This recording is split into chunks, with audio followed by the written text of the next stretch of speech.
Bonjour, aujourd'hui on va parler des assimilations de protéines.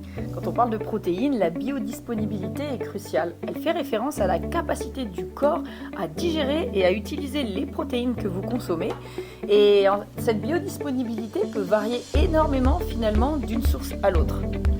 Exactement. C'est là que la différence entre les protéines animales et végétales devient vraiment intéressante. Les protéines animales, comme celles présentes dans la viande, les œufs, les poissons, ont une disponibilité très élevée car elles contiennent tous les acides aminés essentiels dans les portions et proportions optimales pour notre corps. Cela dit, les protéines végétales ne sont pas à négliger. Elles aussi, elles peuvent être très intéressantes et tout aussi efficaces si on les associe correctement. Je pense toujours à cet exemple-là. Pensez à, par exemple, les Indiens qui associent du riz avec des lentilles, les Mexicains du riz avec des haricots rouges, les Asiatiques du riz avec des petits pois. Bref, quand vous associez une céréale qui est riche en méthionine et des légumineuses qui sont riches en un autre acide aminé, on obtient une céréale vraiment complète. Et justement, la biodisponibilité n'est pas la seule chose à prendre en compte. Il y a aussi le profil des acides aminés. Donc, certaines sources de protéines, comme la whey, protéines de lactosérum, sont particulièrement riches en acides aminés, BCAA, qui sont essentiels pour la récupération musculaire et la croissance. Yes!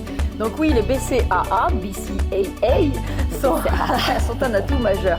D'ailleurs, l'un des grands avantages de la whey est sa capacité à être digérée très rapidement. On a une bonne assimilation, ce qui la rend idéale après un entraînement intensif. Cependant, il est important de noter quand même que pour une récupération optimale, il faut aussi une source de protéines qui soit en bonne proportion avec des glucides de qualité, des graisses saines, pour vraiment compléter, assimiler et compléter le processus. Tout à fait.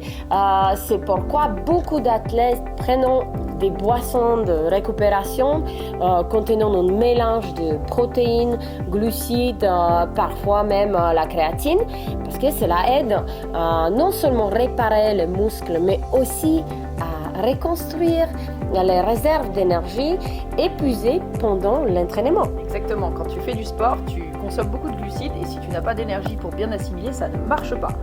Donc, petite pépite, le soja, c'est une protéine végétale complète avec un profil d'acides aminés qui peut vraiment rivaliser avec celui des protéines animales. Elles sont riches en isoflavones et composées d'antioxydants qui peuvent avoir des effets énormément bénéfiques sur votre santé, contrairement à la protéine animale qui, elle, va être très acidifiante, assez grasse et souvent bourrée d'antibiotiques. Voilà qui démontre qu'il est possible d'avoir une nutrition végétarienne complète et optimale. Alors pour bien assimiler les protéines, n'oublions pas qu'il faut aussi prendre en compte la vitesse de digestion de chaque type de protéines. Cela change la donnée selon les besoins du moment, qu'ils sont soit avant, après entraînement. Yes. Et on se retrouve dans une prochaine capsule justement pour parler comment ne perdre pas les muscles. Yes, let's go.